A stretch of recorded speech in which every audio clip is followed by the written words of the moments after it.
Olá, olá pessoal, bem-vindos a mais um Translate Entrevistas. A gente hoje tem o prazer de receber a professora Adriana Zília, que é adjunta da Universidade Estadual do Maranhão desde 2003, onde atua tanto na graduação quanto na pós-graduação, e além disso é docente da pós-graduação da Universidade Federal do Maranhão. Além disso, coordena os famosos encontros bienais, os famosos encontros realizados bienalmente de História Antiga e Medieval do Maranhão, e entre 2018 e 2019 foi bolsista de produtividade da Fundação de Apoio à Pesquisa do Estado do Maranhão. Enfim, professora, muito obrigado pela participação, muito obrigado pelo aceite, e eu passo a palavra para o Tiago para ele encaminhar a nossa primeira questão. Bom, professor, queria reforçar os agradecimentos. Estamos muito felizes e honrados de estar te recebendo aqui no nosso Translate Entrevista, né? Já virou quase que uma rotina semanal, né? Toda sexta-feira praticamente tem uma entrevista sendo lançada. E é legal porque ajuda as diversas partes do nosso país a conhecer melhor os seus medievalistas, a nossa produção, e isso é muito legal. E também é muito legal para mim, em especial, e acredito que para o Eduardo, porque a gente conhece os autores que estão por trás dos textos, né? Muitas vezes a gente acaba se olhando, se esbarrando, se vendo em alguns congressos e acaba não parando para conversar. E essa é uma oportunidade que a gente tem para ouvi-los de forma mais calma. Bom, como todo mundo que acompanha as nossas entrevistas sabe, a gente inicia fazendo aquela pergunta quase que básica e quase que todo pesquisador em história acaba tendo que se responder alguma vez. Né? Como é que começou o seu interesse por história e, mais especificamente, por história medieval? Mais uma vez, agradeço desde já a sua resposta e estamos muito contentes aqui de estar recebendo a senhora. Bom, eu agradeço muito ao convite de vocês, do Translátio, e obrigada, Eduardo, obrigada, Tiago. Acho que é uma oportunidade muito interessante, um projeto muito interessante, né? Eu sou de uma geração depois do período da ditadura militar, então a gente tinha aquele pessoal mais alienado, digamos assim, e aquele pessoal mais preocupado com as questões sociais. E eu sou desse pessoal, preocupado com as questões sociais, tem que criticar, tem que refletir. Eu tenho um pouco disso até hoje. Então, fui fazer história com esse intuito e fui fazer história na Fluminense, tenho muito orgulho, então vocês também são de lá. Então, a gente se conhece, se entende, né?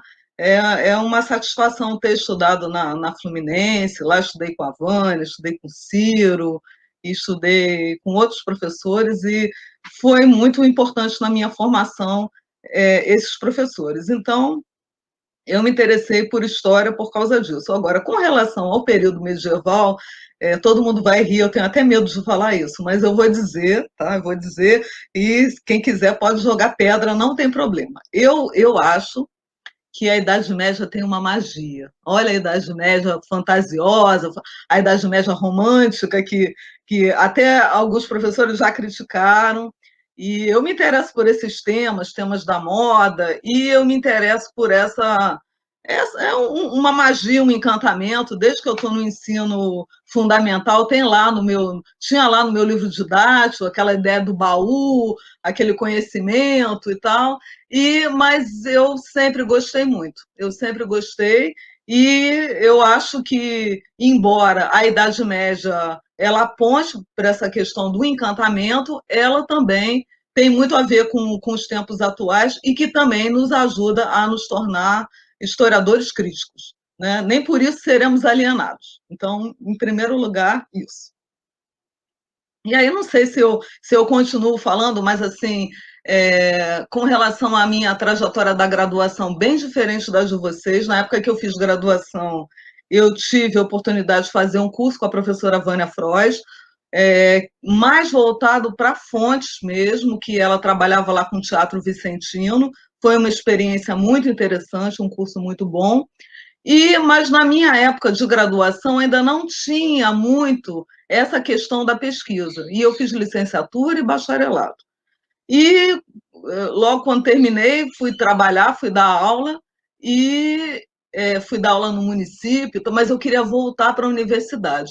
E quando eu pensei em voltar para a universidade, aquilo que me chamou mais atenção sempre foi história medieval. Então, quando eu fui para a pós-graduação, eu fui atrás da professora Vânia, dos estudos medievais e tal. E mesmo os meus temas, né? Eu tive uma trajetória lá e a gente também pode brincar com isso, porque tem a ver também com a questão do encantamento, né? Eu queria voltar para a universidade, lembrar que esse é um período bem diferente do período de vocês, o período dos anos 80, poucos bolsistas de iniciação científica. Eu fiz estágio, mas não foi na área de iniciação científica, não sabia muito bem como pesquisar, e já estava afastada da universidade fazia alguns anos. Eu pensei, como é que eu volto, né? Aí eu tive uma ideia de voltar estudando os templários, pensei em estudar os templários, e entrei no mestrado com pré-projeto sobre templário. Enfim, foi com esse projeto que eu entrei. Eu já estava afastada da universidade, já fazia, sei lá, 5 anos. E quando fui conversar, e entrei sem conversar com a professora Vânia. E depois, quando a procurei, a Vânia tem uma coisa muito interessante, ela estica a corda bastante. O que você quer estudar? Adriana? Não, porque os templários, o processo, estica a corda bastante. E depois ela puxa. Né? Então, aí ela sugeriu de eu trabalhar com. Não, vamos ver os templários em Portugal. Vai procurar a documentação, Adriana. E aí eu fui procurar essa documentação, tive dificuldade, ela falou. Aí ela tem uma coisa assim também interessante, viu, Adriana? Então, que tal? Vamos pensar Portugal, vamos pensar no rei. E aí, por que você não pensa, então, na demanda do Santo Graal, e relaciona com algum rei Arthur, porque na época tinha um colega trabalhando com isso relacionado com Inglaterra e França. E aí eu falei, não sei. Mas, assim, eu tinha também uma biblioteca já do meu esposo com a demanda do Santo Graal. E aí eu comecei meio por acaso, e depois fui me apaixonando por esse.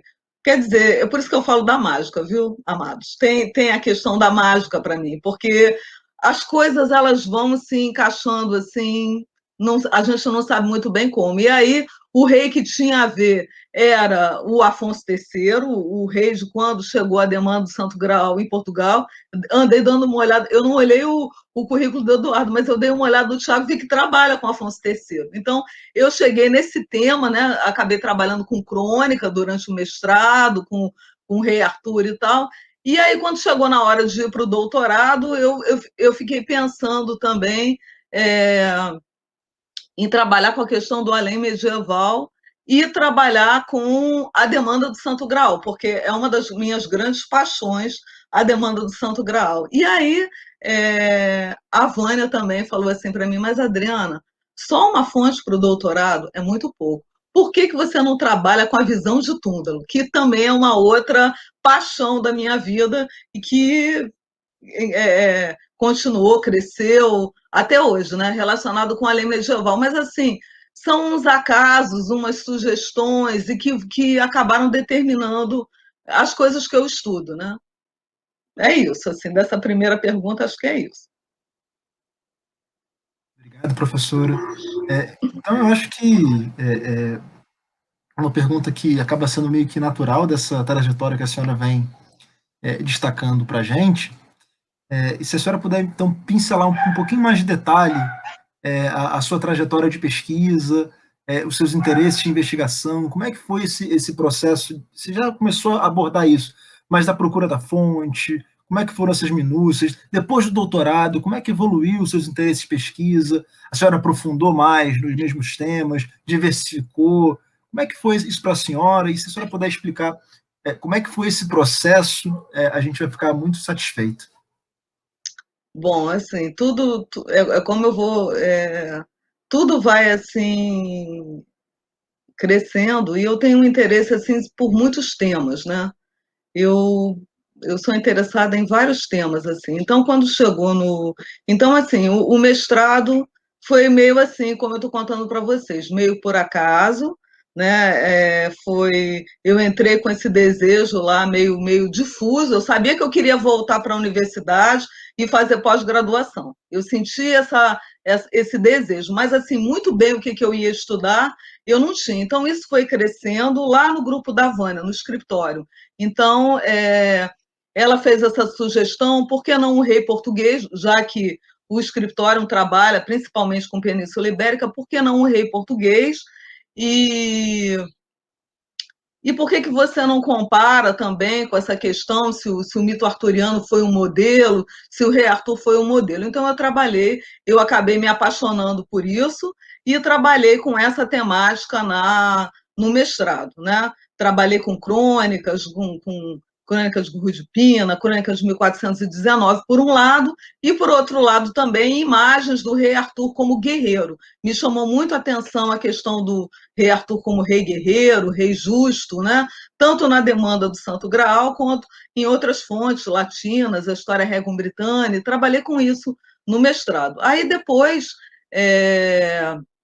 mais tarde, eu comecei a achar que esses temas da demanda, eles podiam apontar para uma série de coisas, para a imagem do cavaleiro, outro tema da moda, a Filomena estava até falando sobre isso, a mulher, então o cavaleiro, a mulher, a religiosidade, o próprio rei mesmo, que eu já trabalhava, eu achei que podia ir por esse lado também. São temas que eu tenho trabalhado. Quer dizer, eu acho que a demanda do Santo Graal, pensando um pouco nessa questão, tem o caldeirão da abundância, né? O caldeirão que cura, tudo isso, né? Eu acho que da demanda do Santo Graal, quanto mais a gente puxar, mais a gente vai tirar dali.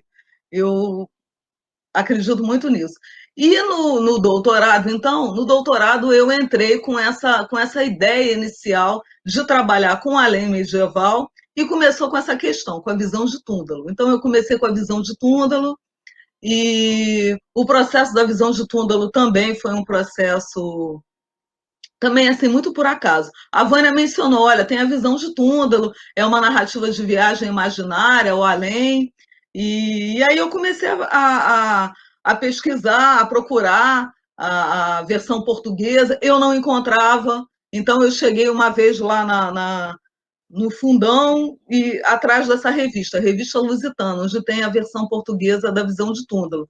Aí a pessoa falou assim para mim, não tem, não existe essa Revista Lusitana aqui, nessa biblioteca. Aí fui embora assim, meio triste e tal. Outro dia eu fui na biblioteca do Fundão, né, da UFRJ, lá de Letras, do Fundão. Aí eu não sei por que comentei com uma pessoa, olha, eu estou procurando, mas não tem, né? Aí a pessoa falou assim, não, entra aqui nessa sala, aqui do lado.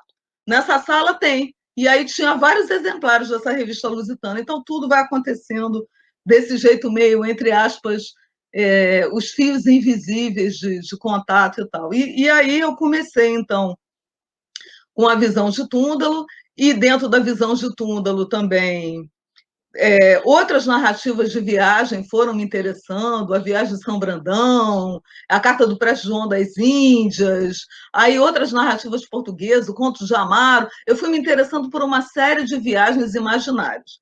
E aí veio a qualificação. E aí, quando veio a qualificação, houve uma cobrança muito grande, que eram muitas fontes, em recortes cronológicos diferentes e tal. E aí veio aquela coisa, não, você precisa se centrar mais.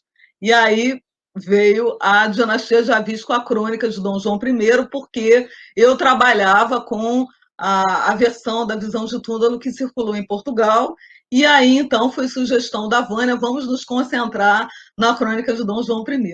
E a crônica de Dom João I tem 1000 páginas, né? E eu já estava, há 2 anos que eu já estava estudando outras coisas, então eu tenho essa tendência de vários documentos. E, assim, eu acabei me apaixonando pelo Dom João também, né? Dom João I, porque até então eu trabalhava com dinastia de Borgonha. Mas aí comecei a trabalhar com Dom João I, com a questão do messianismo relacionado com Dom João I e com a questão da religiosidade.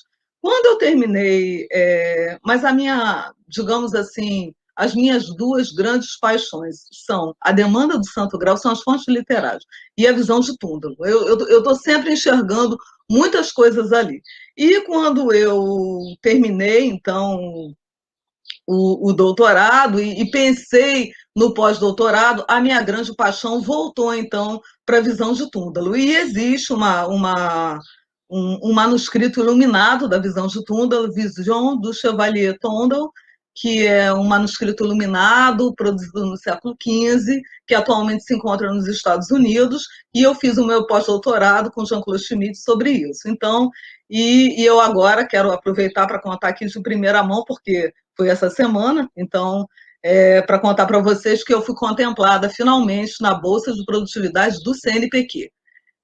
Trabalhando, então, pois é uma coisa importante para a gente da área de medieval e para mim, como medievalista, não só como medievalista, mas também uma medievalista trabalhando no Nordeste, no Maranhão, é muito importante.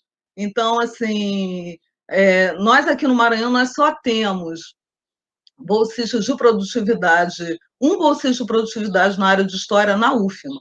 E aí agora eu também, e sendo de medieval. Então, isso reafirma a nossa área. Então, nessa minha pesquisa agora, eu vou trabalhar não só com a questão dos manuscritos iluminados, mas também com versões catalãs, tem versão latina, tem várias outras versões. Então, a visão de Túndalo, como a demanda do Santo Grau, elas apontam para sempre você ir crescendo e ir procurando mais elementos, né? Eu acho o texto da visão de Túndalo assim maravilhoso, dá para a gente estudar a vida inteira sobre ele, né? Então, esses são meus principais interesses atuais. Um outro interesse que eu também tenho é a questão do Dom Sebastião. Ele é uma coisa que e também para atrair as pessoas do Maranhão na história medieval. Então, não sei nem se eu falo disso agora ou se eu falo daqui a pouco, mas também tem a lenda que Dom Sebastião está encantado no Maranhão,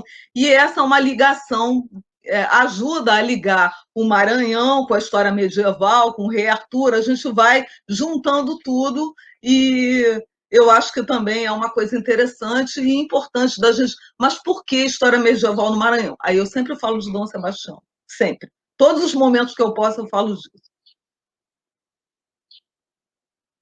Ok, professor, muito obrigado pela sua resposta, por essa visita, né, à sua trajetória. E parabéns pela Bolsa de Produtividade, né? Aqui a informação, tá vendo? De primeira mão. Parabéns, professora, parabéns. Obrigada, gente. A gente fica muito contente quando alguém da área é contemplado, isso reforça a qualidade da área frente às dificuldades que a gente está vivendo, né? Como área, digamos assim, como área de humanidades, como área de história, mas especificamente de história medieval, então, parece que é a margem da margem da margem, né? E a gente fica muito feliz. Queria também convidar você que está acompanhando a entrevista até agora a visitar lá a entrevista da professora Vânia, que foi citada aqui várias vezes pela professora Adriana Zilli, para conferir um pouquinho também da trajetória da professora Vânia. Bom, voltando agora mais específico à nossa entrevista, professora, você chegou a começar a falar sobre como encantar esses alunos do Maranhão para a história medieval. E aí, uma coisa que é muito importante nesse projeto aqui é a construção da área em cada localidade.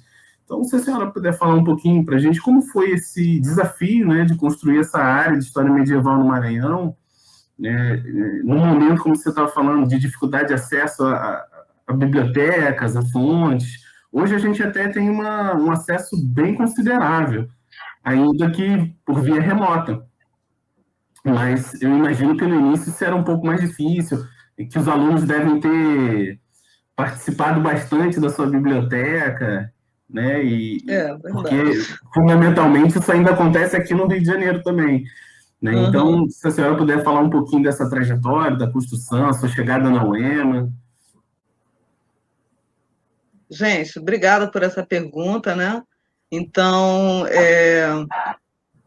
sobre a minha vinda aqui para o Maranhão, né? Eu vim aqui para o Maranhão porque houve um motivo familiar, né? Meu esposo é daqui e eu acabei vindo para cá. E vindo para cá, logo que vim, tive a felicidade de ter logo um concurso na UEMA e nem era para medieval, era um concurso para teoria da história. Mas aí logo me chamaram, a professora, que é uma pessoa que eu adoro, professora Lourdinha Lacroix, uma pessoa brilhante, assim, atualmente aposentada, mas muito produtiva, falou assim, não, eu vou passar a história medieval para minha colega da área. E eu comecei, então, as aulas, e aí a gente foi começar também a questão da iniciação científica aqui, tudo, né? Um outro interesse que eu tenho também é o Ramon Lu, né? Eu fazia algumas pesquisas e tem um interesse do Instituto Brasileiro de Filosofia e Ciência, Raimundo Lúrio, em pesquisas dessa área, relativa até à questão do interesse da independência da Catalunha. Então, as minhas primeiras alunas foram trabalhar com o Ramon Lúrio, né? Foram as pesquisas iniciais, né? E aí o que acontecia? Um colega sempre, por isso que eu falo para vocês assim, sempre muitos acasos, né? E um colega meu que também não é da área de antiga nem de medieval, mas assim que era a estrutura do Estado do Maranhão, quer dizer, são pesquisadores sérios, interessados, mas que não eram da área de antiga e medieval. Então, o meu colega me disse assim, Adriana, a gente podia fazer, eu acho que a gente podia fazer um evento de história antiga, alguma coisa assim. O professor Chimenez falou para mim. Eu falei assim, de história antiga não, tem que ser de antiga e medieval. E aí começou digamos assim, quase que uma cruzada. Vamos fortalecer a história antiga e medieval no Maranhão. É uma espécie de cruzada, me coloquei para fazer isso. Isso também tem muito a ver com a Vânia, porque o escritório nos ensinou bem toda essa questão de como organizar evento, né? A gente viu isso muito com ela. E outros membros do grupo também têm essa tradição, né? O Douglas mal mudou para o Pará, começou a organizar evento. Então, a gente tem essa coisa que a gente foi aprendendo mesmo. E aí, eu, então, comecei a organizar o evento, e esse evento ele sempre teve essa característica que eu estou falando para vocês, né? Os convidados, os professores, eles mesmo que pagam suas próprias passagens, sempre foi assim. Eu vou para o 9º evento e continuo assim. E o que eu faço com o dinheiro? Economizo para tentar publicar os livros impressos. A vida inteira fiz isso. Então, a gente tenta trazer uma gama enorme, e eu sempre consegui, desde o primeiro evento, trazer uma gama enorme de professores aqui para o Maranhão para esse evento. Então, o evento de Antiga e Medieval, ele ajudou muito a fortalecer a área. E eu sempre tive muitos contatos, muitos conhecidos, muitas pessoas dispostas a vir ao Maranhão, né? Então, só de algumas que eu estou lembrando do primeiro evento, veio Vânia, André Frazão, Leila, o Márcio e a Eleonora do Conjunto de Música Antiga, que eles vieram em todos os eventos, eu nem consigo nem imaginar um evento sem eles. O José Rivair Macedo veio, e então, assim, é importante. Eu acho que seria uma entrevista só sobre isso, só sobre o evento de Antiga e Medieval, porque o José Rivair, outra coisa também que a gente não pensa, mas para a gente que é do Rio, né? A gente tem Rio de Janeiro, São Paulo, Minas, Espírito Santo, tudo muito próximo. Aqui no Maranhão você fica 10, 15, 20 horas aqui andando de carro e você está dentro do estado do Maranhão. Então, e sempre houve uma necessidade muito grande de material, de aula, é um estado pobre e um estado que tem muita necessidade de conhecimentos, material qualificado. Então, quando eu fiz o primeiro evento, vieram 700 pessoas. Imaginem, gente, um evento com 700 pessoas.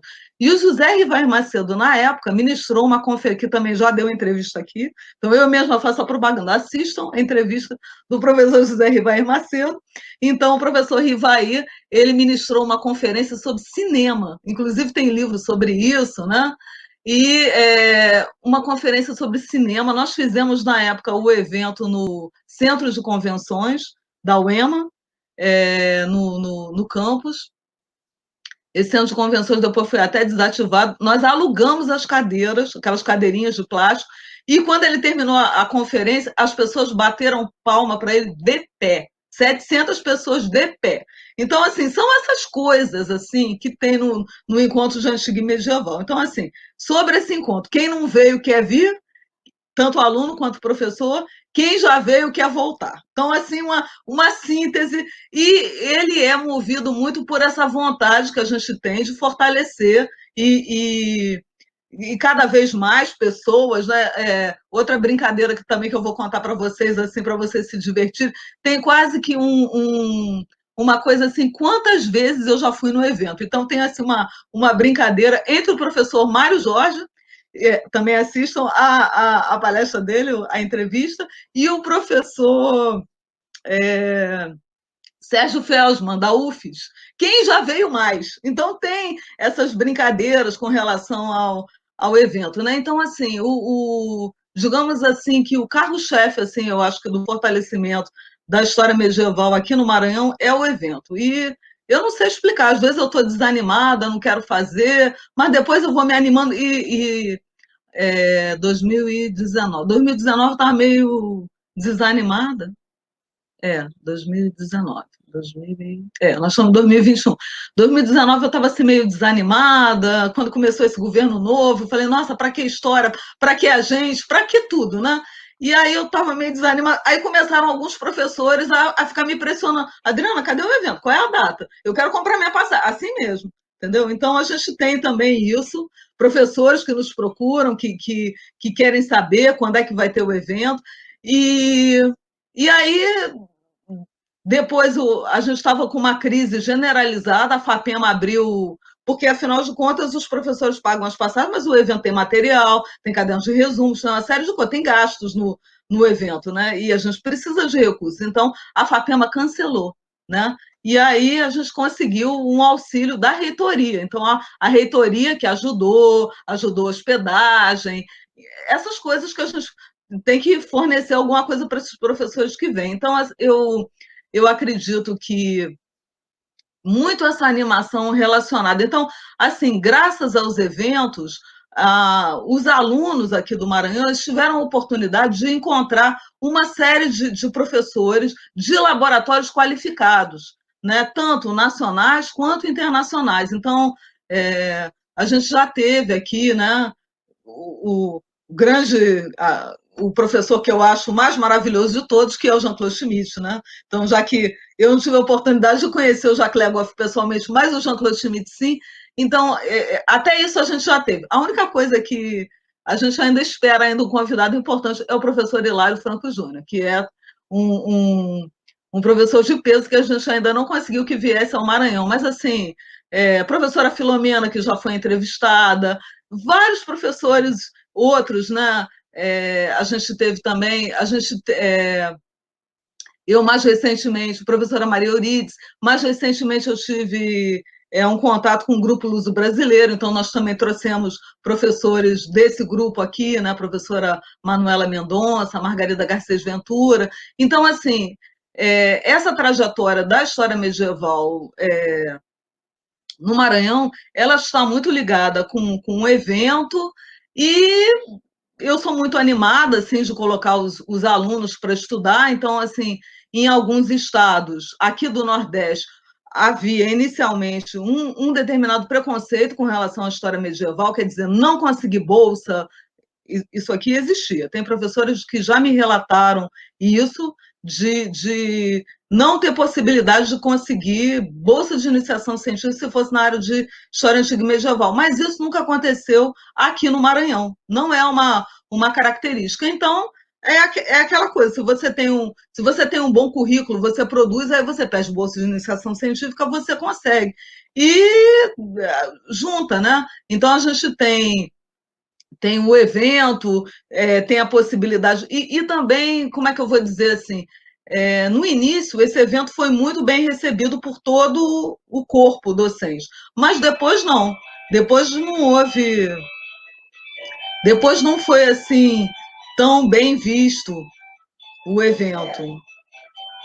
E aí, mas mesmo assim, a gente continuou fazendo, e depois veio também uma pessoa da área, a professora Ana Lívia Bonfim Vieira, e a gente foi fortalecendo essa área. E eu também tenho lá o laboratório de pesquisa, o Brada, né? Então, aí a gente tem também esse fortalecimento. Então, a gente tivemos também eventos do Brada aqui no Maranhão, né? Então, primeiro eu vim como pesquisadora da área, então dizer assim que quando eu cheguei aqui não tinha nada de medieval aqui, não tinha estudos de medieval e nem se acreditava nessa possibilidade. Então todos nós estamos prontos para mostrar que a gente pode estimular os alunos, né?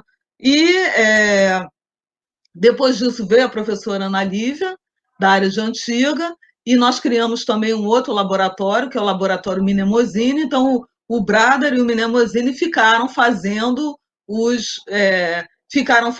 esses eventos e estimulando. Por sua vez, nós tivemos também, aí na UFMA, houve também concurso, entrou uma pessoa de medieval também, que trabalhava com esse tema dos escandinavos, né? O professor Jane Langer, que depois não ficou aqui no Maranhão, mas a gente também criou evento, houve também simpósio dos estudos celtas e germanos aqui no Maranhão, e depois veio o professor Marcos Bacega, de forma e que assim, que também é do nosso grupo de pesquisa, do Brada, e que é também assim muito atuante. Aí também quero dizer também que aí nós temos nossa revista, né?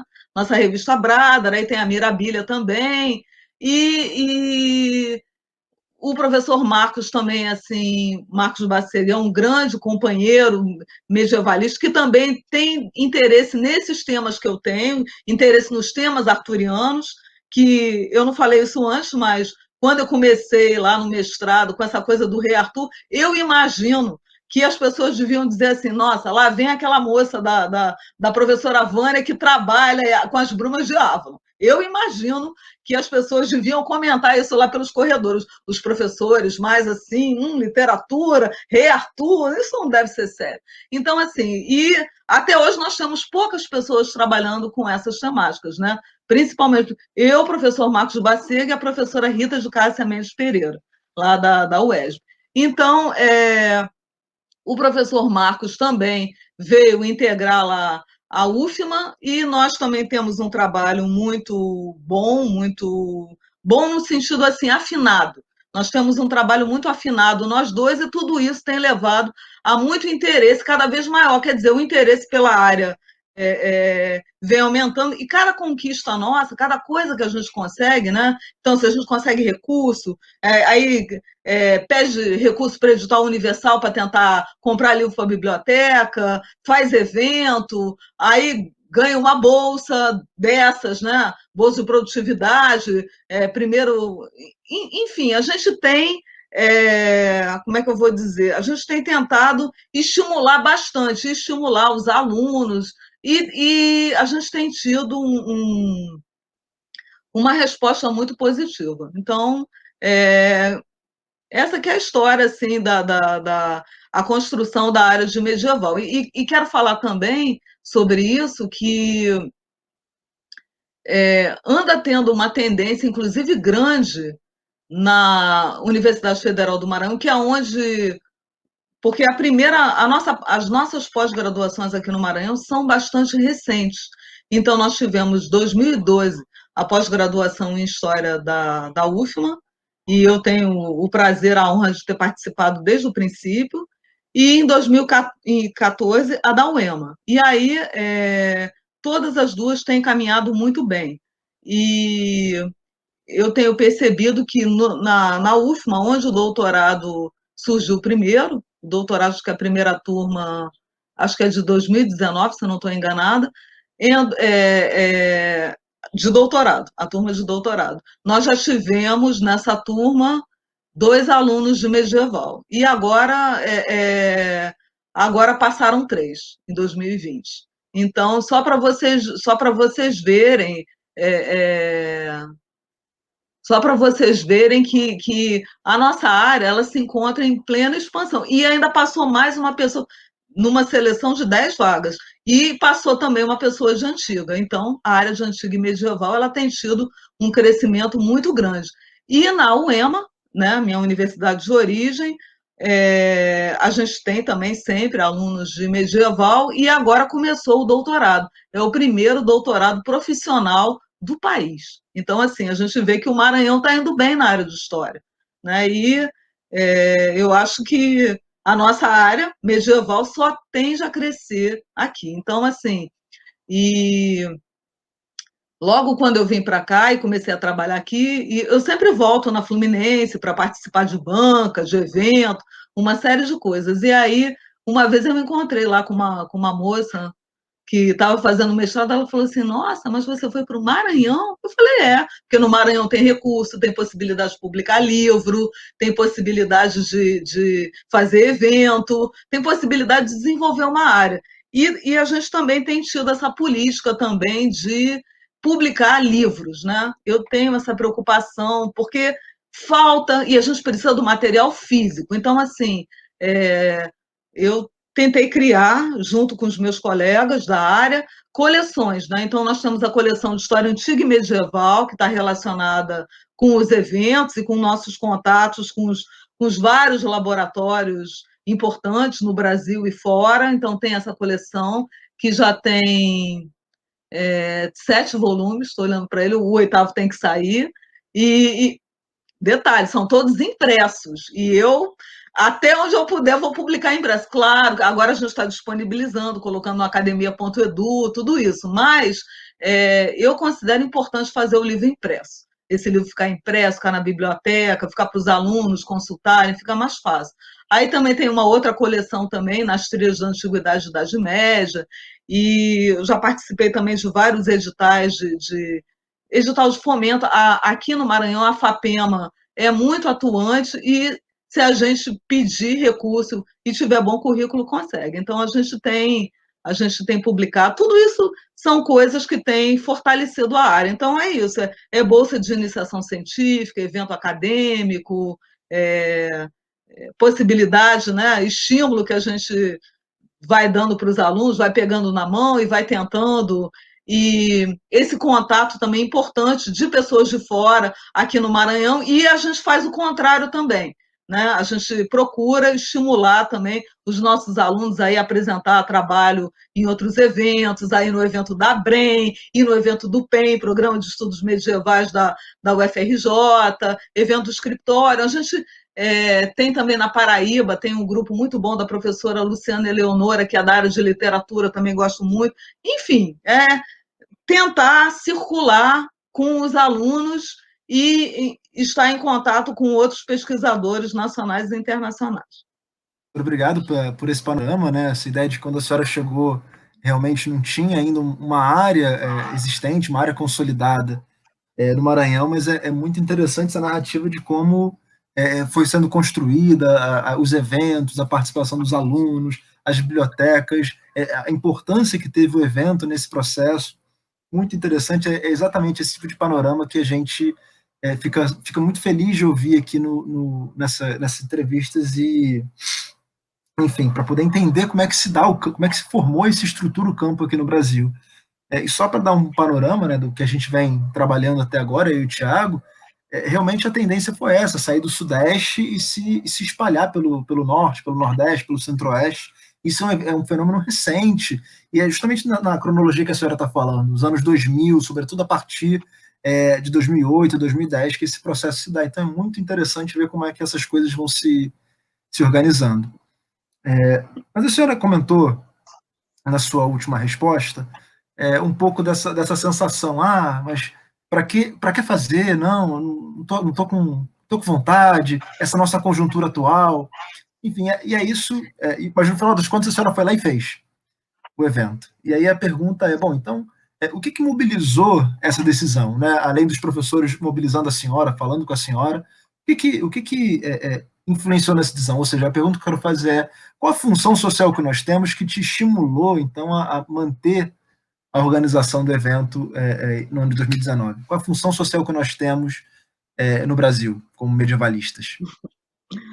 Bom, eu acho que nós fazemos parte, porque uma outra coisa também que a gente não falou, mas a gente tem que falar também, que às vezes a gente diz que estuda a história medieval e aí, e ainda mais eu, né, que gosto desses temas assim, né, o Rei Arthur, né? Então, assim, as pessoas pensam assim que a gente não tem assim um pensamento crítico, que a gente quer ficar assim um pouco fora da realidade.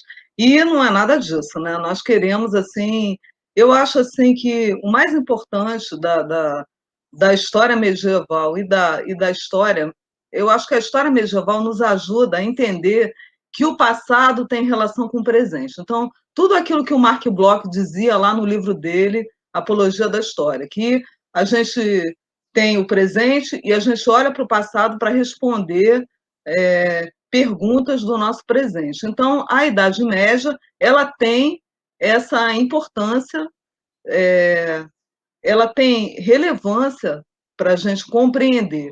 E eu acho bom falar disso antes que eu esqueça, que eu acho também. Eu estou até fugindo um pouco, mas depois eu vou voltar a essa questão que você está falando. Eu tenho encontrado, às vezes, houve um evento muito interessante esse ano, de 2020, Idade Média Nordeste. Fiz questão de assistir a quase todas as palestras com vários medievalistas. E houve um dia ali que um professor falou que de repente a gente não devia, talvez, estudar a história medieval nas escolas. Eu acho que ele falou um pouco assim para provocar a gente.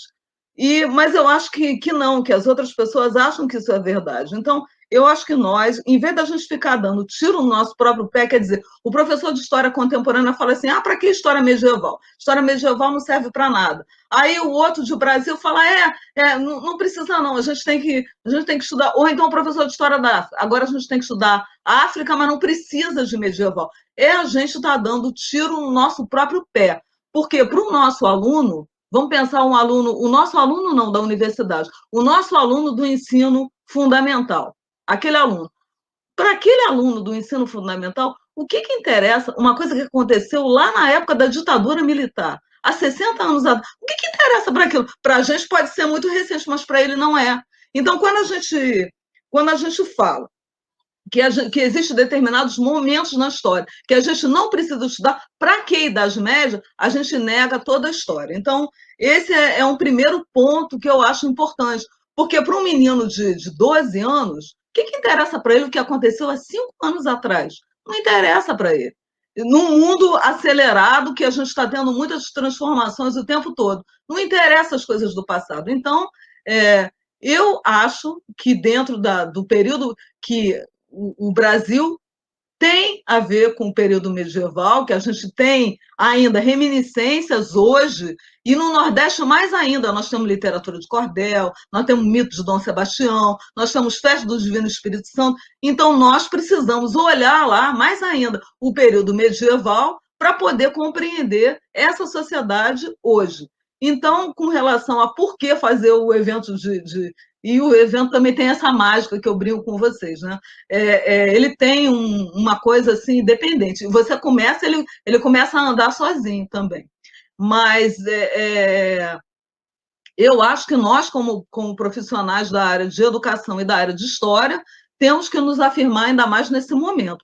E que, nesse momento que a história medieval tem sido apropriada pela extrema-direita, aí mesmo que nós estamos. Se a Idade Média está sendo apropriada num sentido negativo, aí mesmo é que nós somos importantes. Estão usando a gente de uma maneira que não é isso? Para provar que existiu uma Idade Média branca, uma Idade Média, né? Uma Idade Média fora da realidade, então aí mesmo é que nós temos que afirmar a nossa necessidade. Então, essa questão do evento é uma coisa muito militante, eu acho, e quanto mais as pessoas dizem que história medieval não serve para nada, mais eu busco provar para os meus colegas, que, inclusive os colegas da área de história, né? Porque nós sofremos muitas vezes ataque dos colegas da área. Para que medieval, né? A gente tem que estudar história contemporânea ou história da África.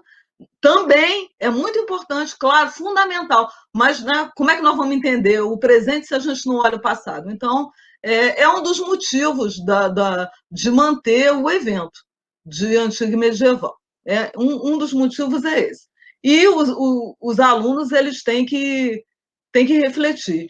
E dentro dessa questão que vocês estão me perguntando, também quero dizer que aqui no Maranhão ainda predomina muito, muito essa ideia, e talvez assim no Nordeste de forma geral, aquela ideia negativa da Idade Média, que está até proibido usar aquela palavra, que é o contrário de luz. Na minha aula está proibido, não pode. Né? Está proibido. E, inclusive, escrevi um texto uma vez, iluminando a Idade Média. Né? Então, tem muito ainda ao lado dessa tentativa de fortalecimento, existe ainda uma consideração negativa e, às vezes, por parte dos próprios alunos.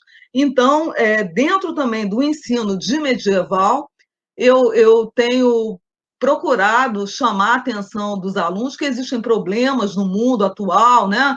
Por exemplo, se você quer entender sobre fundamentalismo, terrorismo, né? E islamismo, você tem que precisa olhar para o período medieval, que foi lá que se formou essa religião. Né? Então, precisa. Né? E eu tento fazer umas ligações com o período atual. Então, estudar, por exemplo, e a gente também num período como nós estamos, né, período de racismo, né, negacionismo, tudo isso, né, então discutir também a questão do racismo. Aí você lembra lá o Malcolm X lá nos Estados Unidos e a luta dele, e era islâmico, então tentar criar esse link. E outro dia eu tive assim digamos assim, uma crise, digamos assim, com os meus alunos que estudam medieval, porque medieval aqui no Maranhão só tem um período para dar. Segundo período, disciplina de 60 horas. Só tem essa. Então, se quiser convencer os alunos de gostarem de medieval, é nesse momento, não tem outro. E aí você estimula os alunos a irem nos eventos, mas é no momento da disciplina.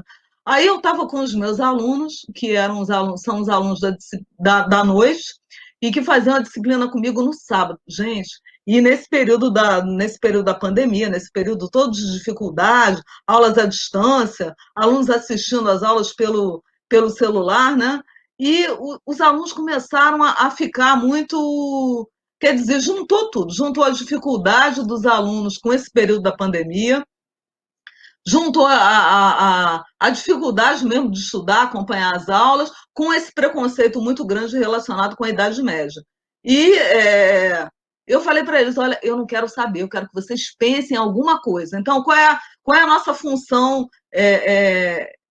como professores de história e para fazer evento? Tentar fazer com que as novas gerações pensem. Até porque também, dentro dessas dificuldades que a gente está falando, nós estamos com novas gerações de pessoas que têm dificuldade de ler, que não leem mais muitos livros, que estão com essa questão da internet, tudo tem na internet. Então, muitas vezes o aluno pensa, não, quando eu quiser eu vou lá e leio. Quando que vai ser esse momento?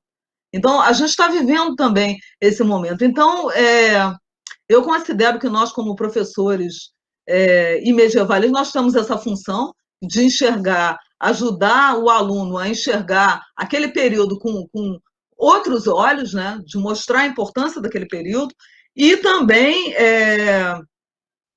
de estimular, fazer a Idade Média, estimular o aluno a pensar criticamente sobre o nosso mundo. Então, essa que é a função nossa e dos eventos, que eu acho.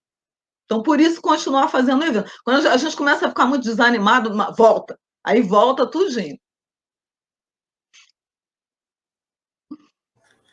Bom, obrigado, professora, pela sua resposta.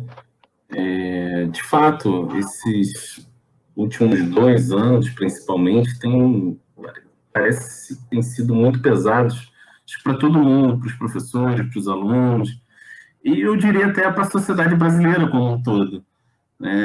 Parece que você acorda e já tem uma mensagem ruim te esperando quando você abre o WhatsApp, né?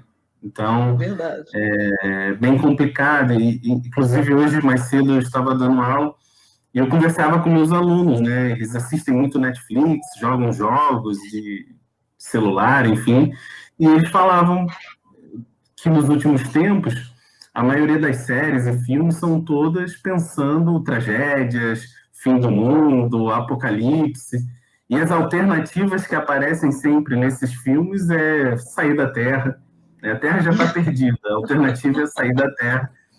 E uma visão super negativa, né? Não só do futuro, né? Mas eu falava com eles, essa visão negativa está relacionada também a como as pessoas olham para o passado, né? E eu conversava com eles sobre essa necessidade da gente recuperar as coisas boas também que foram ligadas do passado, as experiências que quase foram, e tudo isso, né? E pensando nessas questões que a senhora tem colocado a respeito dos eventos, né, da participação em massa de professores de outras regiões, inclusive estrangeiros, inclusive fica aqui um chamado para o professor Hilário, vamos para o Maranhão, estamos lá te aguardando no evento, né? Só falta o senhor. Então, por favor, atenda o nosso chamado. Vamos levantar aqui uma hashtag Hilário no Maranhão para a gente poder mobilizar a presença do professor Hilário esse ano. Brincadeira, gente. A hashtag é sério, mas brincadeiras à parte. Acho que tem uma coisa que é muito importante, que a gente tem conversado com os nossos convidados, que é a respeito dessa relação que a historiografia brasileira foi estabelecendo, seja com os arquivos, com a teoria, com a historiografia, com a metodologia. E se uma pergunta que fica muito forte para a gente é se nossa produção historiográfica sobre a Idade Média, se ela teria alguma especificidade em relação ao que é produzido na Europa, principalmente. Né? A gente aqui reconhecidamente teve uma influência muito grande dos franceses, da historiografia francesa, e uma pergunta que fica é, será que nós fazemos história como se faz na Europa, ou nós temos um jeito específico de fazer história medieval aqui no Brasil? Né? E a gente queria ouvir um pouquinho a sua opinião a respeito disso. Muito boa pergunta, muito interessante. Eu acho que nós temos uma especificidade, sim, né? Então, em primeiro lugar, assim, dizer que eu sou muito tributária dessa história francesa, claro, né? Eu sempre falo para os meus alunos, olha, leia tudo do Legoff, o Jorge Duby, As Três Ordens ou o Imaginário do Feudalismo, é um dos melhores livros que eu já li até hoje, e essa história é muito importante para mim. E eu também queria falar mais um pouco dessa questão da mágica, viu, gente? E com relação ao Jean-Claude Schmitt, que também é assim, né? Outro dia eu participei de uma banca com a professora Leila Rodrigues, ela falou, nossa, Adriana, mas a gente já sabe que você adora o professor Jean-Claude Schmitt. Eu falei, pois é. Que foi as sugestões lá que eu fiz para o aluno. E, assim, também, né? O Schmitt, né? Uma vez ele ministrou há muitos anos uma conferência lá para o escritório, e ele falava que o imaginário tratava das relações dos seres humanos entre si, com Deus e com o invisível. Né? Eu gosto muito disso, gosto muito da história do imaginário, e eu comecei a usar isso, vamos dizer assim, 90% dos meus artigos eu uso essa frase que eu escutei dele, né? E, não sei, gente, um dia o Schmitt me apareceu aqui no Maranhão. Não foi assim, né? Mas assim, todas as condições foram criadas. Por isso que eu falo muito para vocês dessas coisas, foram criadas para ele vir aqui e logo depois para eu estudar lá, né, com o Gaon e lá na École des Hautes. Então, foi uma coisa assim, eu realmente tenho essa influência, nós todos, brasileiros, temos muito essa influência, né, da Escola dos Análises, desses historiadores franceses. E eu gosto muito de uma coisa que eles fazem e que eu acho que é importante para nós, eu tento, assim, um pouquinho, fazer assim uma história um pouco temática. Então, por exemplo, você pega alguns artigos assim que o pessoal mais gosta, né? Tem um artigo que eu fiz sobre a maçã. Aí todo mundo se interessa, porque maçã não interessa se você estudou ou não sobre a maçã. Às vezes, temas que nós estudamos, muito específicos, a pessoa tem que conhecer maçã, né? Maçã, as cores, Michel Pastoureau. Então, as pessoas se interessam por esses temas, né? Então, eu gosto um pouco de coisas assim. E eu estou com um artigo para a Revista de História Comparada, que eu tentei relacionar o Rei Arthur, o Urso, o Dragão e o Dom Sebastião, essas coisas, esses temas assim. Eu acho que essa história temática que eles fazem interessa muito a todo e qualquer tipo de pessoa. Assim eles conseguiram chegar até o público leigo. Eu acho isso interessante e é uma influência muito forte para nós. Eu queria falar um pouco com relação à questão da especificidade, mais relacionado, eu vou dar um exemplo assim com relação à história de Portugal, que é uma coisa que eu tenho trabalhado já faz bastante tempo, a questão da dinastia de Avis, Dom João I, o messianismo. Então, eu vou falar especificamente com relação a isso. No caso, e eu também já ouvi outros professores falando aqui, por exemplo, a professora Maria Filomena Coelho, que eu assisti também a entrevista dela e também aconselho a todos. Entre outras entrevistas importantíssimas aqui, né? Aconselho que assistam todas. Eu acho que nós, brasileiros, nós temos uma visão mais crítica. Então, por exemplo, com relação a Portugal, eu acho que muitas vezes existe assim um respeito muito grande pelos reis, né? Por aquele passado, por essa importância de Portugal nas grandes navegações, que eu considero importante e fundamental. E esses historiadores portugueses são fundamentais também nos meus estudos, né? Maria Helena Coelho, Margarida Garcês Ventura e vários outros historiadores são importantes e fundamentais.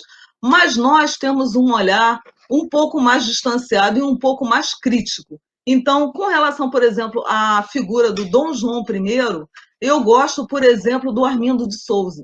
Tem aquela coleção, aquele livro lá, Histórias de Portugal. Eu me alinho mais com essa tendência dele. Eu acho que ele consegue enxergar aquele movimento já visto com um olhar mais crítico, um olhar da propaganda, e que muitas vezes os historiadores, às vezes os historiadores portugueses têm assim um respeito, uma coisa, e nós temos uma criticidade maior. Então, e uma outra coisa também que outro dia eu também quase que eu levei pedrada por causa disso, é se houve ou não houve a Revolução de Avis. Eu falei, não houve Revolução de Avis, entendeu? Mas, para a maioria dos historiadores portugueses, esse aí é um conceito que ninguém pode tocar, né? Uma coisa assim, né? Eu considero que não houve, né? Você tinha lá a nobreza e Dom João, embora bastardo, ele é também membro da nobreza. Então, a minha concepção é que não houve. E existem vários grupos de historiadores brasileiros com essa visão assim mais crítica com relação à história de Portugal. Então, eu acho que essa é uma das nossas especificidades. E também andei observando as entrevistas, as pessoas falaram muito, né, que a gente é mais preocupado com teoria, então que a gente tem esse olhar mais crítico. Eu também acho que a gente também tem uma outra especificidade que também está aparecendo muito agora e que eu também estou interessada nela e propus aqui propaganda. Eu adoro propaganda. Além do evento antigo e medieval e dos simpósios de celtas e germanos, que teoricamente iam acontecer em outubro desse ano, agora não sabemos mais. A gente já fazia assim, um mega evento presencial, assim, imaginei assim, uma abertura assim, até com apresentação musical, coisa assim, bem, bem bacana, né? Para que eu vou falar isso? Esqueci o que eu estava dizendo. Então, o que eu falei agora, Thiago? Ai, meu Deus. As últimas coisas que eu estava dizendo, relembrar o entrevistado. Lembrei. Lembrou, ok. Lembrei. É a Ampul. Uma outra preocupação muito grande nossa atualmente é a questão do ensino. Anda havendo e essa preocupação com o ensino, ela tem muito a ver, até eu acho que com o papel das ciências sociais atualmente. Não só a história, como as outras ciências sociais. Para que nós servimos? Então, diante dessa pergunta, para que nós servimos, a questão do ensino, ela veio muito forte. E eu que participo de pós-graduação relacionada a ensino, fui professora do ensino fundamental durante 15 anos no município do Rio de Janeiro. Então, assim, essa preocupação com o ensino. Então, na Ampul Nacional, que vai ser online, eu fiz uma proposta junto com o professor Marcos Bacega e a Ana Paula Magalhães, um simpósio temático sobre a Idade Média e o ensino. Então, eu acho que essa é também, então convido a todos para participar do simpósio temático, e eu acho que essa também é uma preocupação muito grande que está passando pelos historiadores brasileiros atuais. É a preocupação de produzir materiais voltados a essa inter-relação entre história e ensino. Essa também é uma especificidade forte nossa, eu acho, eu tenho visto assim. São várias iniciativas, então, entre as iniciativas boas que eu posso citar que não seja no Maranhão, o Programa de Estudos Medievais está produzindo uma série de materiais voltados para o ensino. Esse evento, Idade Média Nordeste, é um evento que visou, entre muitos outros laboratórios e muitas outras pessoas, né? O professor Luciano Viana também criou uma coleção, o professor Renan Birro tem feito livros sobre história e ensino. Então, eu acho que a gente tem alguns que eu lembrei, a gente sempre vai se esquecer. Eu, desde o início da entrevista, estava preocupada, assim, a gente não vai lembrar de todos os historiadores brasileiros, citaremos só alguns, mas eu acho assim, existem muitas iniciativas atuais de tentar popularizar o ensino e a própria pesquisa de história medieval no Brasil. Então, acho que isso faz parte da nossa especificidade. Obrigado, professora. Obrigado por compartilhar essa reflexão conosco, né? Acho que a gente tem conseguido reunir um material muito interessante para pensar a respeito desses pontos, né? Do que torna a nossa produção específica. E é muito enriquecedor para mim e para o Tiago poder contar com essas várias perspectivas ao longo das entrevistas, né? Certamente o público deve estar acompanhando e se interessando, mas talvez certamente quem tira maior proveito dessa entrevista acaba sendo eu e o Tiago, tem sido muito enriquecedor de fato. Um tema que a senhora vem se dedicando, gerou algumas publicações, é um tema que é o tema das raízes medievais do Brasil, né? A senhora comentou isso em alguns momentos da entrevista, mas a gente queria conhecer um pouquinho a sua avaliação sobre como esse tema tem se desenvolvido, se ele tem ganhado mais espaço, se ele é um tema que está, entre aspas, fora de moda. Como é que a senhora avalia essa temática atualmente? Bom, eu acho essa pergunta ótima. Vocês estão de parabéns, assim, tanto as entrevistas quanto as perguntas, muito boas, enriquecedoras. Eu acho que atualmente existem duas tendências, né? Existe uma tendência que vê uma ideia de continuidade, que é essa das raízes medievais, uma continuidade. E tem uma outra tendência que eu também vejo se desenhando, que é um pouco de pensar assim, que nós temos a nossa especificidade e que nós, então, não fazemos e não somos uma história medieval igual à história europeia. E que, como é que eu vou dizer? Eu teria uma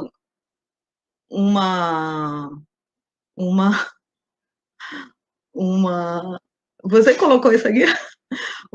Pois é. Foi, professora. Só para bacana, muito bem. Olha, muito obrigada, Thiago. Eu adoro propaganda, eu sou rainha da propaganda, é por isso que a gente vai conseguindo as coisas, né? Eu estou muito preocupada com essa questão do ensino. Tem um grupo de historiadores agora que, pensando nessa questão da história global, da história não ser mais só nos grandes centros, eu acho, na minha visão, está fazendo uma espécie de divórcio entre todas essas, como é que eu vou dizer assim, como se porque a gente tem essa história europeia e tal, ela sempre visse a gente como colonizado. Eu não compartilho dessa ideia. Eu vou mais pela ideia da continuidade, né? Eu gosto muito do livro que foi citado na entrevista do Hilário Franco Júnior, né? Idade Média, Nascimento do Ocidente. Ele também tem um outro texto sobre as raízes medievais do Brasil. Eu gosto muito da linha dele. O Hilário consegue provar que tudo tem a ver com a Idade Média. Então, ele consegue enxergar as raízes medievais em tudo, né? Então, eu gosto e compartilho dessa visão do Hilário e não uma visão assim que nós estaríamos mais separados. Eu vejo uma visão. Porque eu não me vejo me separando desses grandes ícones, né? Jacques Le Goff, Georges Duby, não vejo. Jean-Claude Schmitt, não vejo. Então, eu gosto dessa ideia de continuidade. E com relação à história do Brasil, né?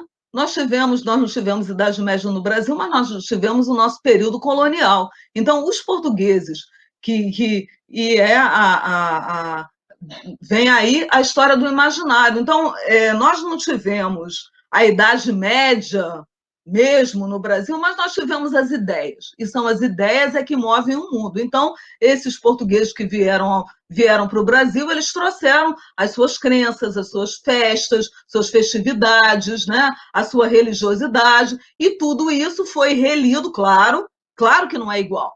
Claro que a gente não vai dizer que o Brasil é a mini Europa, mas existe uma relação ali, né? O José Rivair Macedo fala muito as reminiscências medievais, então nós temos uma série de reminiscências medievais no Brasil. E se a gente quiser compreender a sociedade brasileira hoje, essa sociedade que tem racismo, essa sociedade que tem preconceito do homem contra a mulher, né, que tem essa visão misógina. Se a gente quiser entender a sociedade brasileira, nós temos que olhar também para o período medieval e para esses portugueses que chegaram aqui. Então, toda essa visão que vem, que não é só a Idade Média que traz, né, uma visão misógina do feminino que vem desde a antiguidade e que continua no medieval, ela veio para o Brasil também. Toda a ideia que a mulher ela tem que ser santa ou pecadora, veio essa ideia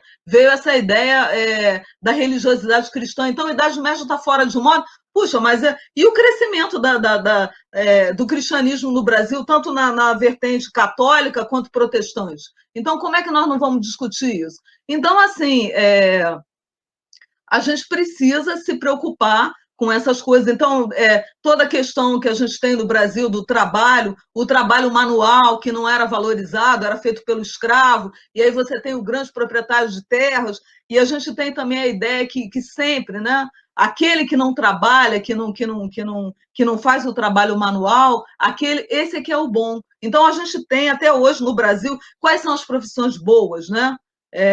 Médico, é advogado. Aqui no Maranhão, no Nordeste, isso tem ainda mais. Eu acho que talvez no Rio de Janeiro nem tenha tanto, mas aqui tem.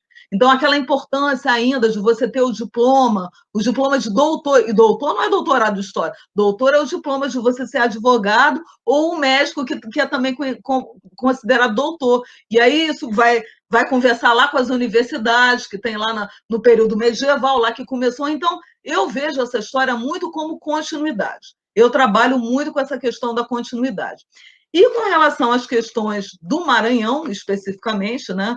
E que eu quero que os alunos, assim, e tem mesmo muito essa pergunta, né? E, às vezes as pessoas falam também, não, é legal a gente estudar momentos diferentes para a pessoa perceber a questão do conceito de tempo, né? Perceber a questão da temporalidade, que existem temporalidades distintas, mas eu vejo muito a necessidade, é o que eu vejo nos meus alunos, a necessidade de identificação. Então, o meu aluno, ele precisa ver não que ele é diferente que na Idade Média era diferente dele, mas que na Idade Média tem muitas coisas lá que tem a ver com ele. E é aí que eu puxo de novo, a gente volta para a questão do rei e volta para a questão do Dom Sebastião, porque eu acho que o mito de Dom Sebastião, ele faz aquilo que o professor Marcos Bacega, ele fala sempre nas palestras dele, é o presente, a relação do presente, passado, presente. Então, ele nos ajuda com isso. Ele ajuda o aluno a entender que existe a historicidade, que você trabalha... Então, por exemplo, preciso contar essa historinha para o nosso público compreender, o nosso público que não conhece. Então, Dom Sebastião, e ajuda também a gente com a questão do conceito de longa Idade Média, né? Que a Idade Média, você não acabou aquela caixinha, que a Idade Média continua ao longo da Idade Moderna e vai até a Revolução Francesa, tal como o Legoff dizia. Então, o que acontece com Dom Sebastião? Dom Sebastião é um rei já do período da chamada Idade Moderna, mas Dom Sebastião olha para o período medieval. É um rei que o seu maior herói é Galaás, aquele que eu estudo, da demanda do Santo Graal, que é o herói virgem, sem pecados, que vai atingir lá o Santo Graal pelas suas possibilidades ascéticas.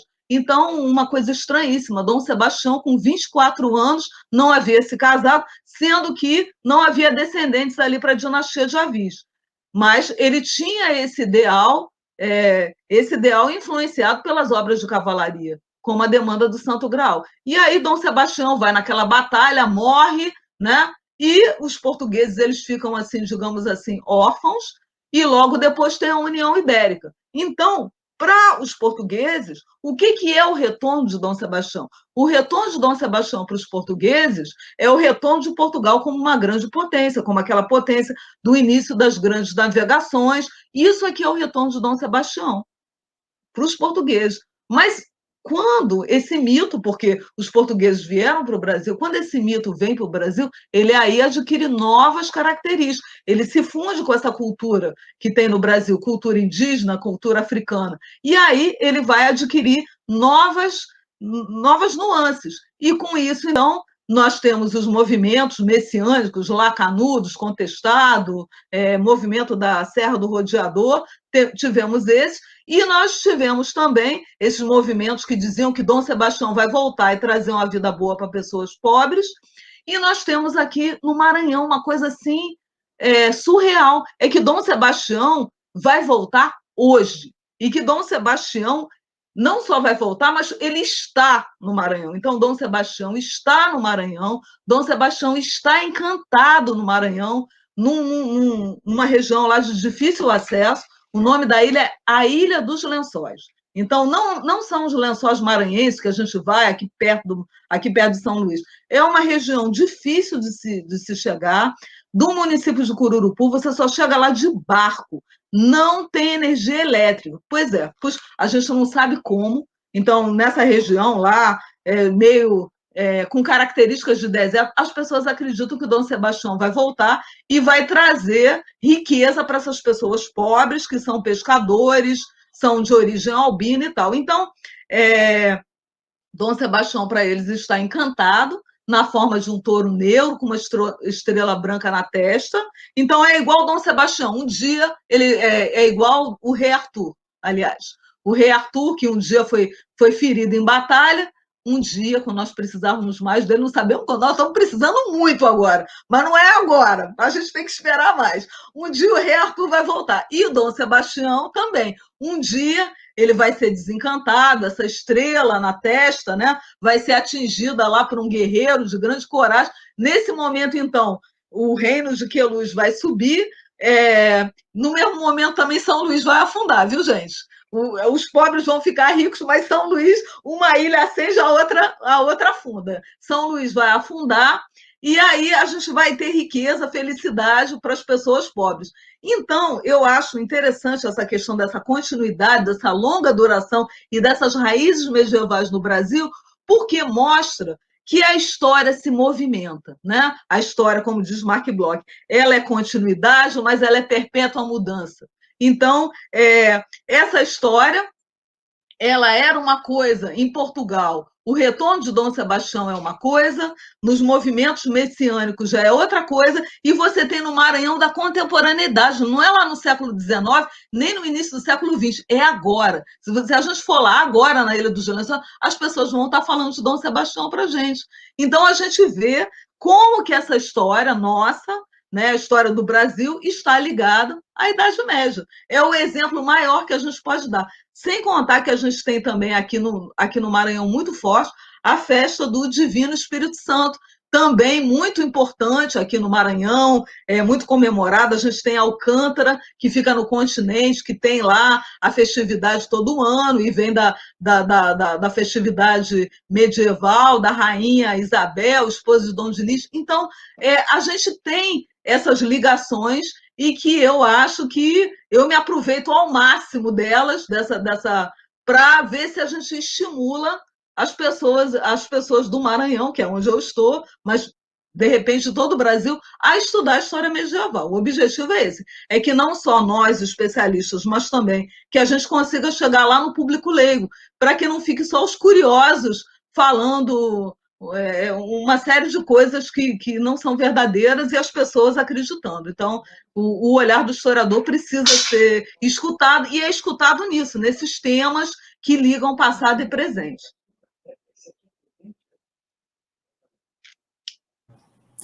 Bom, obrigado, professora, pela sua resposta. Esse tema das raízes medievais e também de uma possível decolonização, né, da história brasileira, enfim, está muito em voga. A gente recentemente teve 3, eu acho, dossiês a respeito disso. Então, quem tiver interesse sobre esse tema, vale a pena lá buscar as revistas especializadas. E é um tema muito interessante, está muito quente, né? Porque, de fato, a gente está vivendo um momento de brutal apropriação da Idade Média pelas extremas direitas, não só no Brasil, né? Em Portugal também, a gente poderia dizer que até que em toda a Europa, praticamente. Então, é um momento em que a Idade Média volta a estar em evidência e o medievalista, por consequência, também contribuindo com o seu trabalho para a gente poder desvendar melhor essa história, essa historicidade para o público em geral. E aí, professora, já encaminhando para o final da nossa entrevista, é uma pena que está acabando, mas a gente geralmente conta uma anedota, né? Imagine só que a senhora está lá na UEMA, na sua sala, e aí chega um aluno, assim, de início da graduação, e fala: professora, quero muito estudar história medieval, o que eu tenho que fazer, né? O que seria, então, dispensável, o que a senhora diria para esse futuro medievalista, né? Esse jovem medievalista? Qual seria a sua sugestão, né, as suas dicas para esse iniciante nos estudos medievais? Bom, eu já observei as outras entrevistas, o professor Hilário falou que tinha que ter curiosidade, né? Então, assim, aquele aluno... Eu acho assim, eu acho que a gente tem que usar tudo que a gente puder. Então, a gente tem que usar esses elementos não contextualizados mesmo, são os videogames, o rock. Olha, teve uma... É melhor eu não falar especificamente sobre os alunos, os nomes deles, porque de repente a gente não fala no nome de algum aluno, mas assim, mais recentemente eu tive um aluno que eu me interessei, o professor observa, ele sabe quando os alunos são bons, consequentemente ele quer que aquele aluno estude medieval. Então, o aluno ele vai se interessar pelas coisas que estão na moda, é claro. Então, ele se interessa lá pelo rock medieval, o rock, são os videogames, né? Ele vai se interessar por essas coisas. E eu acho que não só o aluno ele pode vir a se interessar, como ele deve. Inclusive, eu acho que a gente agora está começando a ter algumas pessoas se especializando também nessa área, porque, afinal de contas,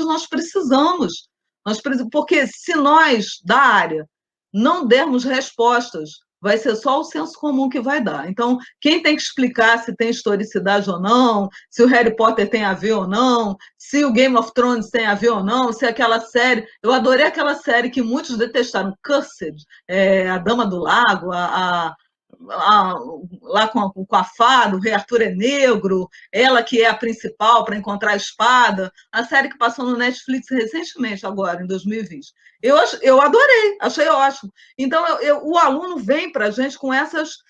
e muito assim... eu noto que também tem muito interesse também com relação à história de gênero, justamente existe muita preocupação com essa questão feminina.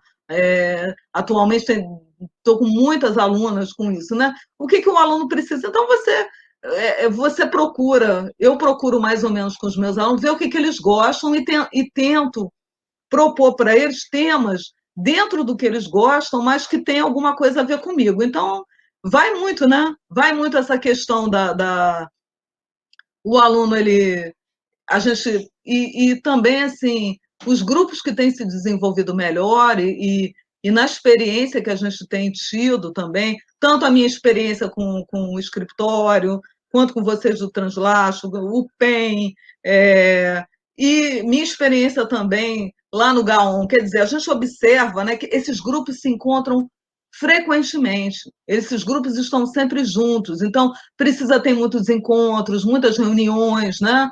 É uma coisa que o professor Hilário comentou que eu também acho interessante também, lá com os franceses, né? Eles costumam criar os seminários, para a gente é uma coisa assim, não é tão fácil, mas eles têm esse método de fazer a coisa, né? Eles têm os grandes seminários que vai lá, desde o aluno de pós-graduação até professores renomados, todos eles assistem aquele seminário, comentam e dão sugestões. Isso faz com que as pesquisas fiquem muito interessantes, né? E eu acho que para a gente é mais difícil, não só nós não temos essa tradição, né, de um professor assistir o curso do outro professor, um curso inteiro, assim, não é uma coisa muito comum para nós, como nem o tempo nós também não temos, né, muitas vezes, né, porque nós estamos dando disciplina, orientando, é muita coisa que nós, pesquisadores aqui no Brasil, precisamos fazer, né, e o pessoal sempre acha que a gente trabalha pouco e dá pouca conta, né? Ah, vocês não dão atenção ao ensino, mas vocês publicam pouco, mas vocês deviam orientar mais, né? E tudo isso a gente faz. Então, assim, o aluno que é iniciante, eu vou tentando sempre colocar, fazer com que esse aluno vá nas nossas reuniões, a gente fica tentando debater temas, né? E também esse aluno tem que ler, né? Que é uma coisa fundamental e que está ficando mais complicada para os alunos universitários de forma geral. Pelo menos eu tenho sentido essa dificuldade. O aluno de graduação em História, atualmente, ele tende a ter mais dificuldade com leitura. Então, se o aluno quer ser pesquisador, ele precisa ler muito. Então, ele tem que ler toda essa bibliografia básica que começa lá com a Idade Média, o nascimento do Ocidente, e vai indo para os outros grandes estudos lá, e a bibliografia específica, se for a História de Portugal. E eu também trabalho muito com essas fontes literárias, né, que os alunos gostam, eles têm interesse, então eu costumo muitas vezes colocar os meus alunos para trabalhar com fontes que eu conheço bem, assim também fica mais fácil para orientar. Então, essas crônicas, né, crônicas de Fernão Lopes, né, e depois o aluno vai ficando mais independente também, mas assim, como é que eu vou dizer? A maior parte dos trabalhos dos meus alunos tem muito a ver com a minha própria produção, entendeu? Eu tenho, para não destoar, assim, eu falar de uma aluna que trabalha uma coisa que não tem nada a ver comigo, que é a Elisângela Moraes, que trabalha com a canção de Rolando. E que foi um processo interessante. Ela estudava na UFMA, num período que, na época que ela fez graduação, não tinha ninguém lá. E ela mesmo começou a se interessar e foi sozinha. Ler texto em francês arcaico sozinha. Eu acho incrível. Então, a gente vai encontrar pessoas esforçadas, né? Que vão fazer isso, e com relação às fontes, a gente vai.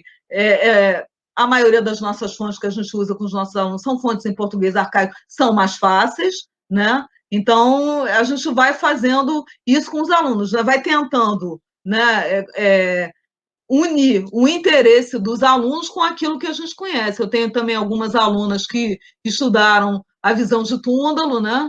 Começaram lá com as versões portuguesas, uma delas, depois que a Solange Oliveira já se formou, foi fazer o doutorado com a Vânia. Então, assim, né, eu tenho outra aluna para entrar no doutorado, acho que esse é o ano, assim, já pensando positivo. Então, esse aluno ele tem que começar a ter contato com essas fontes primárias, mas sou eu mesma que vou apresentando algumas fontes indo nesse interesse do aluno, vendo o que ele se interessa e tentando colocar ele, se ele se interessa um pouco nessas questões do além, né? Então coloca ele para trabalhar de repente com a visão de túmulo. Aí tem um aluno meu, não, professora, mas eu gosto da Divina Comédia. Vai, meu filho, então vai lá para a Divina Comédia também. Você tenta agregar aquilo que o aluno se interessa, mas ali também muito dentro dos meus interesses de crônica, de Portugal, né? E dessa literatura arturiana, essas coisas. Obrigado, professora, mais uma vez pela resposta. Obrigado por estar aqui com a gente e conceder essa entrevista. A gente ficou muito feliz com a sua participação. E a gente queria perguntar se a senhora tem algum recado final para os ouvintes aqui da nossa entrevista. Bom, eu parabenizo muito esse projeto, né? E eu acho que quem tem vontade de estudar a Idade Média deve continuar. Por fim, quero falar uma coisa que eu não falei ainda sobre o Brada, porque o Brada é outra coisa mágica também na minha vida, assim. É uma história que eu não contei que eu também quero contar. Eu acho também dava para fazer assim, sessão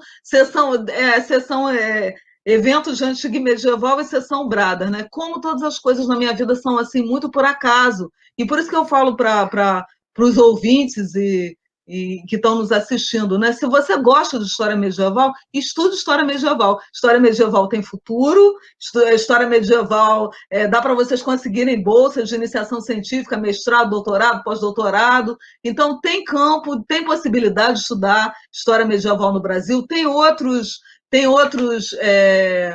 bibliotecas disponíveis, Biblioteca Nacional de França, tem também tem a Biblioteca Nacional de Portugal também disponível, com muitos textos digitais. Então, a gente tem possibilidade, tem British Library, tem muita coisa que a gente pode encontrar documentação. E sobre o Brada, que é outra coisa assim muito, muito importante na minha vida, né? Eu quero dizer assim que... E também tem a ver também com o falecimento que a gente teve também recente, que a gente está num momento complicado, né? Em 1999 eu estava num período assim meio órfã, assim, que era o período que eu estava terminando o mestrado e aquele momento que a gente ainda não entrou no doutorado, não sabe muito bem para onde a gente vai. A gente quer ir para o doutorado, mas e a gente fica assim num período meio órfão entre o mestrado e o doutorado. E aí, por sugestão do professor Ricardo da Costa, não falei dele hoje aqui, mas é também uma pessoa importante na minha vida. E trabalhamos juntos, tem também a revista Mirabilha, enfim, né? Nós temos nossas posições políticas divergentes, mas a questão do trabalho a gente tem muita afinidade. E o professor Ricardo, então, me sugeriu a ABREM. E eu quero dizer que a ABREM é uma outra coisa que mudou a minha vida, Associação Brasileira de Estudos Medievais. Ali eu conheci meio mundo que vem aqui no Maranhão. E ali no congresso da ABREM, organizado pela professora Maria do Amparo Maleval, que faleceu, infelizmente, recentemente, foi assim uma perda, uma coisa assim que ninguém esperava, né? Faleceu recentemente, agora no mês de janeiro. Ela organizou o evento da ABREM de 1999. Ali conheci pessoas importantes. Eu estava assistindo um curso sobre Santiago de Compostela. E aí tinha um senhor do meu lado, assim, e aí eu vi uma moça passando com um crachá, e pelo caderno de resumos eu comentei com o senhor que estava do meu lado, falei, nossa, aquela moça estuda celtas. E aí eu, então, comentei isso com ele, ele falou, nossa, você se interessa por esse tema de celtas? Porque era uma época que não tinha nada ainda sobre isso, né? E esse senhor era o professor João Lupe, e então nós começamos, a partir desse evento, começamos um diálogo, gente, por carta, porque o professor João Lupe era da Universidade Federal de Santa Catarina e eu estudava no Rio. Então, começamos um diálogo por carta, e aí, através desse diálogo, o professor Álvaro Bragança, da UFRJ, também se integrou, os germanos se integraram lá com os celtas, e assim nós criamos um grupo assim, meio também magicamente, como eu gosto de dizer, são os fios invisíveis que vão unindo as pessoas. E aí esse grupo foi integrando outras pessoas, né? A professora Adriene Baron Tacla, que é da Universidade Federal Fluminense atualmente também. Na época ela era estudante da UFRJ. Então, quando nós começamos, e aí ela teve a ideia da gente criar uma revista, e esse grupo foi crescendo, e nós estamos aqui até hoje. Então, nós temos uma revista, né, uma revista que a gente está com quase 20 anos, né? A revista foi criada em 2001, né? E nós, atualmente sediada na UEMA, estamos para lançar uma nova edição que vai ser dedicada à professora Amparo, é a edição As Doenças Têm História. Então, já faço propaganda para as pessoas dessa edição, e essa edição tem artigos de várias pessoas importantes, como o professor Jean-Claude Schmitt, mas também o professor Mário Jorge Bastos, tem o professor Edilmar Checon e várias outras pessoas importantes dentro dessa edição. Vamos lançar em breve. E também temos outras edições da Brada relacionadas à questão do ensino. Então, para quem tiver doutorado, quiser mandar artigo para a gente, nós estamos recebendo artigo para as próximas edições, 2 edições relacionadas a ensino de história. Uma sobre ensino de história antiga e medieval, e outra sobre história medieval e renascentista. Então, a gente está com essas edições e convidamos a todos. Então, acabei me lembrando. Ao falar do Brada, me lembrei demais dessa propaganda para fazer. Então, assim, dizer para todo mundo assim que a gente precisa ter muita força, muita energia nesse momento da pandemia, que é esse momento que a gente está vivendo, mas para a gente continuar com os estudos de medieval, que tem muito futuro. É isso. Obrigado, professora. Eu acho que o Thiago quer fazer uma projeção agora, imagino. Ou então está aqui a nossa página do Instagram, quem puder seguir, acompanhar, compartilhar, já que a professora falou tanto de propaganda, né? E já que ela consegue mover multidões para o Maranhão, acho que nada mais justo que a gente também faça uma propaganda da nossa página do Instagram, quem puder curtir lá, acompanha, a gente divulga o que a gente vem fazendo, tanto das entrevistas quanto uma série de outras atividades que a gente vem realizando ao Professor longo dos Gilmar, últimos acabei de meses. falar dele. Professora Tá Dulce também, gosto muito. Professora Dulce, Maria Euridice, várias que a gente já Maria Euridice, nós aqui. somos do Grupo Luso Brasileiro, grupo importante para mim, porque reúne professores portugueses e brasileiros. Uma interação ótima. Perfeito, professor. Então, a gente só quer reforçar aqui o agradecimento. Enfim, Thiago, quer dar o seu até logo? Agradecer a professora, né, porque é sempre uma honra recebê-los aqui, a gente acaba aprendendo bastante, conhecendo a trajetória e, de certa forma, isso também nos inspira também a continuar estudando história medieval nesse tempo tão difícil, né, um tempo de precarização, né, das universidades e do ensino público em geral, e olhar para esses professores já consolidados na área, com publicação e com textos que a gente leu ao longo da graduação, é sempre um motivo de inspiração, de alegria, travar esse contato, conhecer. Então, espero que também aqueles que estão nos acompanhando se inspirem também nessas entrevistas aqui que a gente tem feito, para seguir a sua trajetória também e a gente mais à frente se encontrar nos congressos, se possível no Maranhão, né? Eu tenho muita vontade de voltar, conheci, é muito legal, vale a pena, gente, em todos os sentidos, é um lugar muito bacana. Então é isso, gente, não esquece de dar o seu joinha aqui também, no momento youtuber, dá um joinha aqui nesse vídeo, ajuda a gente, faz comentários, a gente sempre está atento aos comentários que são feitos, procura dar respostas, e fique atento às próximas entrevistas. A professora Adriana Ziller aqui falou sobre a Brem. As próximas entrevistas serão também sobre ex-presidentes da BREM e também vamos entrevistar o atual presidente da BREM. Então, fiquem de olho para conhecer um pouco mais da BREM, de como funciona e também poder participar dos congressos. É isso. Grande abraço. Não se esqueça da hashtag Hilário no Maranhão. Subam a hashtag Hilário no Maranhão.